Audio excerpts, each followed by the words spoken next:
साथियों, सभी शास्त्र और सभी धर्म ग्रंथ एक बड़ी विलक्षण प्रेरणा देते हैं कि जीव को भविष्य की कल्पना और चिंता नहीं करनी चाहिए, भूत में उलझना नहीं चाहिए, वर्तमान में ही जीवन व्यतीत करना चाहिए। यदि वो भूतकाल से जुड़ी यादों और स्मृतियों में खो जाए तो हर्ष और शोक दोनों ही भाव उठेंगे और वो दोनों भाव वर्तमान को बिगाड़ने के लिए पर्याप्त है। दूसरी ओर यदि वो भविष्य की कल्पनाओं में उलझ जाए तो उन कल्पनाओं में उलझने के नाते चिंता भी प्रकट हो सकती है और यदि उज्जवल भविष्य की संभावना है तो बहुत अधिक आत्मविश्वास के भी जागरण के नाते एक बार फिर से वर्तमान प्रभावित हो जाएगा। इसलिए शास्त्र कहता है कि भूत के हर्ष शोक को भुलाकर भविष्य की कल्पनाओं में बिना उलझे और भविष्य की चिंता में बिना उलझे केवल और केवल अपने वर्तमान पर ही ध्यान देने की आवश्यकता है, क्योंकि वर्तमान भूत के गर्भ से निकला है और भविष्य को जन्म देने वाला है। इसलिए वर्तमान का मूल्य भूत और भविष्य दोनों से बहुत अधिक है। हमारी बीतने वाली पीढ़ी ने भूतकाल का नेतृत्व किया है, भविष्य में हमारी आने वाली पीढ़ी के हाथ में नेतृत्व होगा। हमारा नेतृत्व केवल वर्तमान में है और ये भारतीय संस्कृति की विशेषता है कि भारतीय संस्कृति हमें ये अवसर प्रदान करती है कि वर्तमान में जब हम नेतृत्व कर रहे हों तो हम भूत को भी सुधार सकते हैं और भविष्य को भी सुधार सकते हैं। इसके अतिरिक्त अन्य कोई भी संस्कृति हो, अन्य कोई भी प्रकल्प हो, भविष्य को तो संवारने की बात सुनी जाती है पर भूतकाल के प्रति कोई विशेष दर्शन कहीं से प्राप्त नहीं होता। वर्तमान में व्यक्ति प्रोग्रेसिव लाइफ जीना चाहता है और भविष्य के प्रति वो कंफर्टेबल लाइफ की उम्मीद करता है। वर्तमान में हमारी प्रगति हो और भविष्य हमारा बहुत सुविधाजनक हो, लेकिन भूत में जो व्यतीत हो चुका है उसका परिष्कार, उसका संशोधन करने की संभावना कहीं भी दिखाई नहीं पड़ती। पर ऋषियों की कृपा, परम पूज्य गुरुदेव के द्वारा प्रदान किए गए अनेकानेक प्रकल्प और भागवत जैसी परंपरा के माध्यम से हम वर्तमान को प्रोग्रेसिव बनाने के साथ साथ भविष्य को कंफर्टेबल बनाने के साथ साथ अपने भूतकाल को भी परिष्कृत कर सकते हैं। ये बड़ी विशेष सुविधा सनातन धर्म में हम सबको बिना किसी परिश्रम के प्राप्त है। यदि आप गहराई से विचार करके देखें तो अमूमन लोकाचार में और प्रचलन में यही सुनने को मिलता है कि एक बार भागवत करा ली जाए तो पितरों के ऋण से ऋण हुआ जाता है, पितरों का उद्धार हो जाता है, पूर्वजों के निमित्त कराया जाता है। इसी एक बिंदु पर विचार करें तो सच में ऐसा प्रतीत होता है कि पूर्वजों के द्वारा यदि कहीं कोई कमी रह गई होगी, कहीं कोई त्रुटि रही गई होगी, यदि उनका जन्म जीवन सार्थक और सफल नहीं रहा होगा तो एक इस प्रकल्प को अपना करके हम उनके भी जीवन को सुंदर बना सकते हैं। ये सामर्थ्य ये भागवत हमें प्रदान करती है। मनुष्य 3 प्रकार की श्रेणी में जीवन व्यतीत करता है। यदि वो पतित हो जाए तो वो प्रेत योनि को प्राप्त होता है, यदि वो सामान्य जीवन जिए तो पितर योनि में प्रवेश करता है और यदि वो श्रेष्ठता की ओर बढ़ चले तो वो महामानव से देव मानव भी बन जाता है। प्रेत योनि को तृप्त करने की सामर्थ्य भागवत में है। पितर योनि को शांति प्रदान करने की सामर्थ्य भागवत में है। और जनसाधारण में मनुष्य योनि में विराजमान जीव को संतुष्टि प्रदान करने की सामर्थ्य भागवत में है। तृप्ति, तुष्टि और शांति। तृप्ति से प्रेतों का उद्धार, तुष्टि से स्वयं जीव का उद्धार और शांति पितर योनि पूर्वजों के लिए ये भागवत प्रदान करती है। तो यहां से हम अपने भूतकाल को भी संवार सकते हैं। यदि उसमें कुछ शेष रह गया हो, यदि कुछ पश्चाताप रह गया हो, यदि कुछ संकीर्णता रह गई हो, तो उसकी भरपाई यहां से की जा सकती है। ये बड़ा महत्वपूर्ण विषय है। उदाहरण के लिए भागवत में ही महाराज भगीरथ की कथा आती है।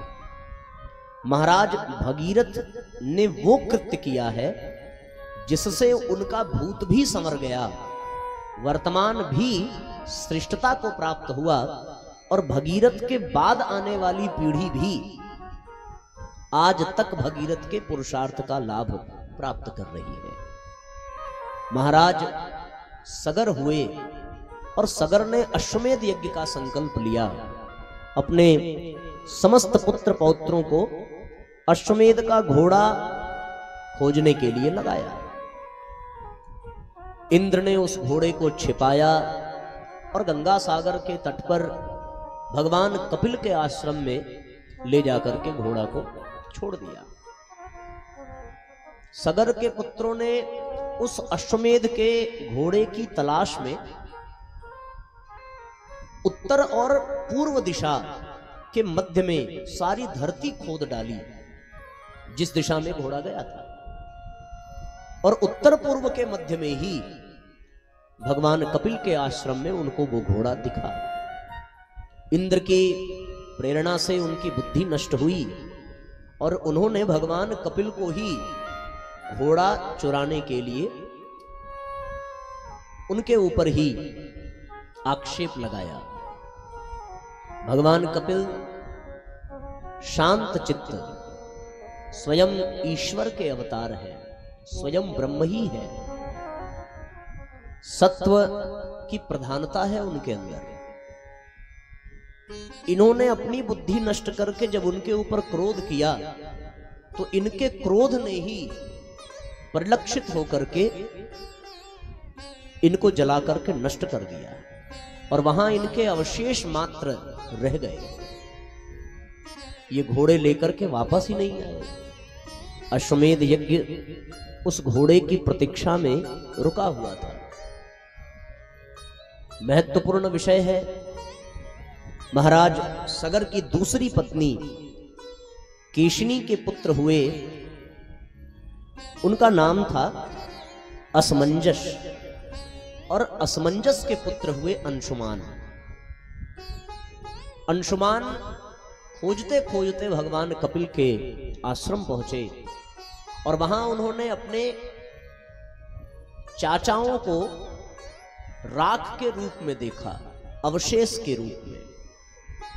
भगवान कपिल को देखा, अपने संस्कार के नाते उनकी चरण वंदना की, उनसे प्रार्थना की, उनका पूजन किया।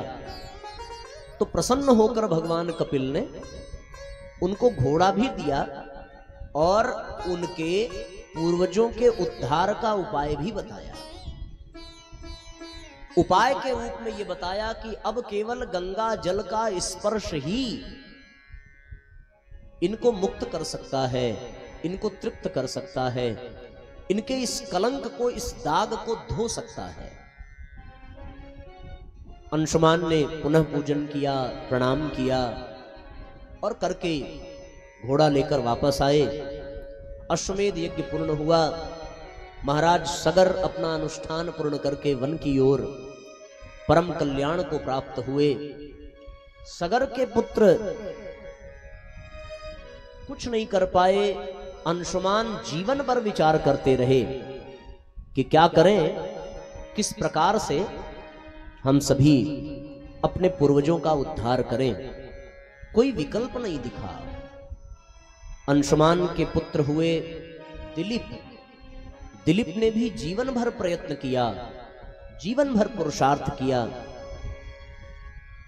पर उनको भी कोई रास्ता, कोई मार्ग नहीं सूझा किस प्रकार से गंगा को मृत्युलोक पर लाया जाए। दिलीप के पुत्र हुए महाराज भगीरथ, और भगीरथ ने बड़ी कठोर साधना की। हिमालय में जाकर के उनके साधना से प्रसन्न होकर के मां गंगा ने धरती पर आने का मन बनाया।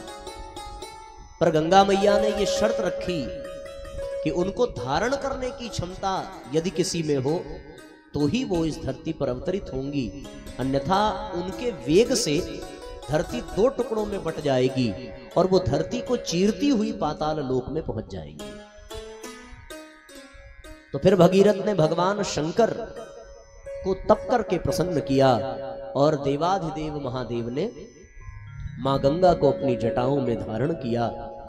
तत्पश्चात भगीरथ रथ पर सवार होकर के आगे आगे बढ़ते गए और हिमालय की गोद से निकली मां गंगा सारे संसार को तृप्त करती हुई, महाराज भगीरथ के पूर्वजों का कल्याण करती हुई गंगा सागर में समाहित हो गई। जल वाली गंगा का प्रवाह ऐसा प्रवाहित हुआ कि महाराज भगीरथ के पूर्वजों का भी उद्धार हो गया, महाराज भगीरथ का भी उद्धार हो गया, और उनके बाद आने वाली पीढ़ियां जो गंगा का सेवन करती हैं, दर्श परस अरु मज्जन, इन सब विधियों से जो गंगा का लाभ जीवात्मा ले पाती है, उन सब का कल्याण होता चला गया। तो साथियों, जिस प्रकार से वो जल वाली गंगा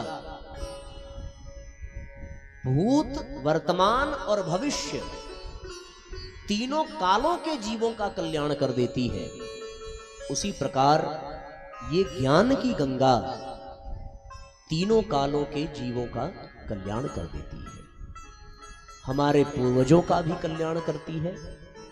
जब हमारे पितर, हमारे पूर्वज सूक्ष्म शरीर धारण करके यहां भागवत का श्रवण लाभ पाते हैं, तो इस ज्ञान की गंगा के शब्द रूपी छींटे का स्पर्श पाकर के उनका भी कल्याण हो जाता है। और वर्तमान में जो आयोजक बन करके यजमान की भूमिका निभा रहा है,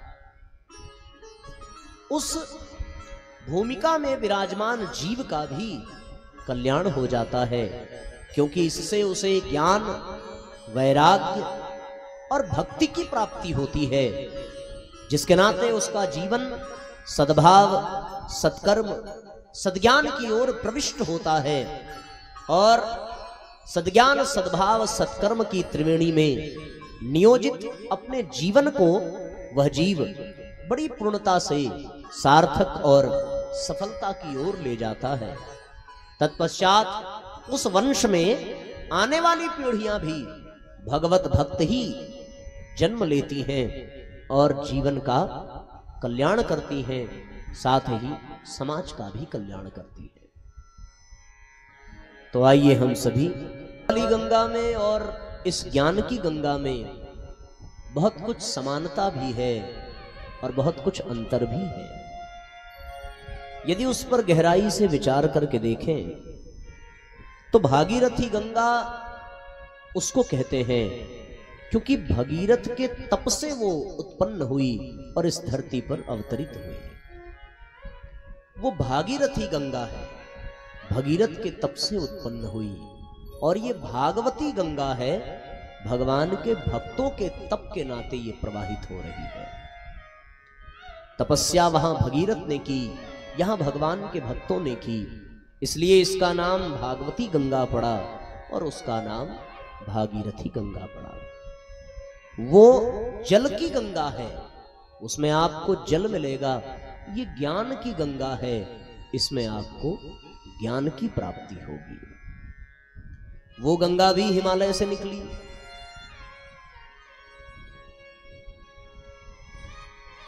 गोमुख से निकलती हुई, गंगोत्री से होते हुए, हरिद्वार, प्रयागराज, काशी होते हुए और फिर गंगा सागर में समाहित होती हुई पाताल लोक तक जाती है। भागीरथी गंगा भी हिमालय से ही निकली है और ये भागवती गंगा भी हिमालय से ही निकली है, क्योंकि बद्रिकाश्रम में हिमालय की ही गुफाओं में बैठ करके अपने देश का अंतिम गांव है माना गांव, इस वर्ष मई में जाने का सौभाग्य मिला। बद्रीनाथ धाम का दर्शन किया और देश का अंतिम गांव माना गांव, वहां पर व्यास गुफा है, जिस गुफा में बैठ करके भगवान वेदव्यास जी ने शास्त्र लिखे हैं, महाभारत लिखे हैं। सरस्वती नदी के तट पर और बेर के फल खा करके भगवान बादरायण ने ये 18,000 श्लोकों की संहिता, इस ग्रंथ की रचना की है। तो ये गंगा भी हिमालय से ही निःसृत होती है। वो जलवाली गंगा भी तारती है, ये गंगा भी तारती है, पर दोनों में एक बड़ा सुंदर सा अंतर है। उस गंगा में भी तारने की संभावना है, इसमें भी तारने की संभावना है। बस अंतर इतना है कि उस गंगा में डूबे तो तरोगे नहीं, मर जाओगे। इस गंगा में डूबे तो इसमें मरने की संभावना ही नहीं है, केवल और केवल तरना ही तरना है इस गंगा में। ये बड़ी विशेष बात है। जो डूब गया सो तर गया, ये भागवती गंगा की विशेषता है। भागीरथी गंगा जटाधारी गंगा कहलाती है, क्योंकि भगवान शंकर के जटा में निवास करती है। और ये भागवती गंगा ये जिह्वाधारी गंगा है, क्योंकि इस गंगा को भगवान शंकर ने जटा में नहीं, जिह्वा पे धारण किया है। रामचरितमानस में गोस्वामी जी ने लिखा है, रचि महेश निज मानस राखा, पाई सुसमय शिवासन भाखा। बताया है मुख से, जिह्वा के द्वारा। तो वो भगीरथ की गंगा जटाधारी गंगा है, उसे भी भगवान शंकर ही धारण करते हैं। और ये जिह्वाधारी गंगा है, इसे भी भगवान शंकर ही धारण करते हैं। क्यों? क्योंकि भगवान शंकर विश्वास का प्रतीक है। भवानी शंकरो वंदे श्रद्धा विश्वास रूपिणो। विश्वास के ही प्रतीक हैं, और बिना विश्वास के उस गंगा में भी जाइए तो कोई लाभ मिलने वाला नहीं है। और बिना विश्वास के इस ज्ञान की गंगा में भी बैठो तो फिर तर्क कुतर्क के जाल जंजाल में फंस करके व्यक्ति भ्रमित ही होगा। यदि उसको विश्वास नहीं है, यदि उसके जीवन में शंकर रूपी विश्वास और भवानी रूपी श्रद्धा नहीं विद्यमान, तो ये साथियों जटाधारी गंगा है जो जल के रूप में प्रवाहित हो रही है, और ये जिह्वाधारी गंगा है जो भगवान शंकर के माध्यम से ज्ञान के रूप में प्रवाहित हो रही है। वो भी सूखने वाली कभी नहीं है, न भूतो न भविष्यति। जब तक ये सृष्टि है तब तक गंगा का प्रवाह यथावत बना रहेगा। उसी प्रकार ये भागवती गंगा भी कभी सूखने वाली नहीं है। बीच में 2020-21 में जब महामारी का समय आया और सारे पब्लिक प्रोग्राम सब बंद हो गए, तो उस समय ऐसा प्रतीत हुआ जैसे अब इस तरह के कार्यक्रम नहीं हो पाएंगे। लेकिन होता क्या है कि जब कोई नदी हो और उस नदी को रोकने का प्रयास किया जाए तो वो कोई और रास्ता बना लेती है और एक नई दिशा में बहने लगती है। उसी प्रकार ये भागवती गंगा ने भी अपने प्रवाह को अक्षुण्ण बनाए रखा कि जब प्रत्यक्ष रूप से कार्यक्रम नहीं हुए तो फिर विज्ञान के माध्यम से, ये ऑनलाइन कार्यक्रम के माध्यम से ये भागवती गंगा भी निरंतर प्रवाहित होती रही। और कोरोना काल में भी लगभग 3-4 ऑनलाइन कथाएं भी हमारे माध्यम से संपन्न हुई। तो ये भागवती गंगा भी कहीं न कहीं से अपना रास्ता निकाल लेती है। इसे भी कोई रोक नहीं सकता, इसको भी कोई बांध नहीं सकता। गंगा पे बांध बना करके नाना प्रकार के ऊर्जा का और विज्ञान का लाभ हम प्राप्त करते हैं, वो भी कुछ समय के लिए वो बांध है। उसी प्रकार अब ये भागवती गंगा बहते बहते बहते बहते अयोध्या के क्षेत्र में आपके गांव में भी पहुंची है। 7 दिन के लिए इसको बांध लिया गया है और 7 दिन में ये कहीं बाहर नहीं जाने वाली, यहीं प्रवाहित होने वाली है और उसकी ऊर्जा का लाभ 7 दिन पर्यंत हम सबको प्राप्त होने वाला है। तो ये सूखने वाली नहीं है बल्कि सुख देने वाली है। आदमी चाहे रोगी हो, चाहे कमजोर हो, चाहे बीमार हो, चाहे कितनी भी कड़ाके की ठंडी पड़ रही हो, बिल्कुल असमंजस की स्थिति में हो, तब भी यदि वो गंगा जल में उतर जाए और स्नान के बाद बाहर निकले तो मुखमंडल पर एक प्रसन्नता ही होती है। उसी प्रकार भागवती गंगा में भी आने वाला जीव दुखी होकर के नहीं जाता, यहां से प्रसन्न होकर के ही और सुख का अनुभव करके ही जाता है। स्नान करने के पश्चात जब उस गंगा को प्रणाम करके हम चलते हैं तो उसे अपने कमंडल में धारण कर लेते हैं। वो कमंडल काष्ठ का होता है, अनेकानेक प्रकार के पात्र बने होते हैं, उसका होता है। यहां से जाते समय हम कमंडल में नहीं, काष्ठ में नहीं, इस भागवती गंगा को अपने कंठ में धारण करके जाते हैं और घर में पहुंच करके वहां भी अपने कंठ से ही इस गंगा को निकाल करके देते हैं कि भाई आज कथा में ये सुना, ये बताया, ये जाना, कल से तुम भी चलना।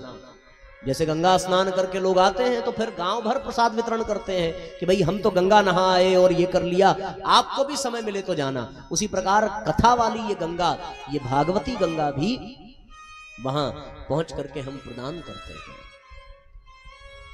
तो ये बड़ी महत्वपूर्ण बात है। और विशेष बात आप देखो कि महाराज परीक्षित जब बिल्कुल परेशान हैं, ऐसा उनको लगता है कि अब 7वें दिन के बाद मर ही जाना है, तो वो सब कुछ छोड़ करके गंगा के किनारे ही गए हैं। कौन सी गंगा के किनारे? भागीरथी गंगा के किनारे, वहीं पर पहुंचे हैं वो भागीरथी गंगा के किनारे। और भागीरथी गंगा के तट पर ऐसी भगवान की कृपा हुई है कि उस गंगा के तट पर जाने का परिणाम क्या मिला? उस गंगा के तट पर जाने का परिणाम ये मिला कि उनको भागवती गंगा का लाभ प्राप्त हो गया। कुछ ऐसा ही संयोग आप दोनों के भी जीवन में बना कि तीर्थ यात्रा का संकल्प उभरा और आप भी गंगा सागर भागीरथी गंगा के तट पर पहुंचे और वहां पहुंच करके वहां का भी परिणाम ये मिला कि भागीरथी गंगा का दर्शन पर्शन मज्जन संपन्न होने के पश्चात आज उसकी पूर्णाहुति भागवती गंगा की शरण में आकर के हो रही है। दोनों सुंदर संयोग ही है। इसलिए ये परम सौभाग्य है कि हम सभी इस ज्ञान की गंगा में अद्भुत गोता लगाने के लिए यहाँ पर एकत्रित हुए हैं, जो हमारे भूतकाल को भी संवार सकती है, हमारे वर्तमान को भी संवार सकती है, हमारे भविष्य को भी संवार सकती है। बहुत सारे इन्वेस्टमेंट होते हैं, बहुत सारी योजनाएं बनाई जाती हैं अपने वर्तमान और भविष्य को सुंदर बनाने के लिए, पर ये एक ऐसा इन्वेस्टमेंट है जो आपके भूत को भी सुंदर बना देता है, वर्तमान को भी सुंदर बना देता है और भविष्य को भी सुंदर बना देता है। इसलिए साथियों, इस गंगा में हमें जब भी अवसर मिले बारंबार गोता लगाना चाहिए। भारतीय संस्कृति की ये परंपरा रही है। भूत को संवारने के लिए तर्पण का विधान है, वर्तमान के लिए अर्पण का विधान है और भविष्य के लिए समर्पण का विधान है। ये भागवत तर्पण सिखाती है, अर्पण सिखाती है और समर्पण करना भी सिखाती है। तर्पण का तात्पर्य है अपनों को देना, इसको तर्पण कहते हैं। अपनों को देना यानी अपने पितरों को, अपने पूर्वजों को, अपने सगे संबंधियों को देना। अपनी कोई वस्तु दे देना ये अर्पण कहलाता है और अपने आप को ही दे देना ये समर्पण कहलाता है।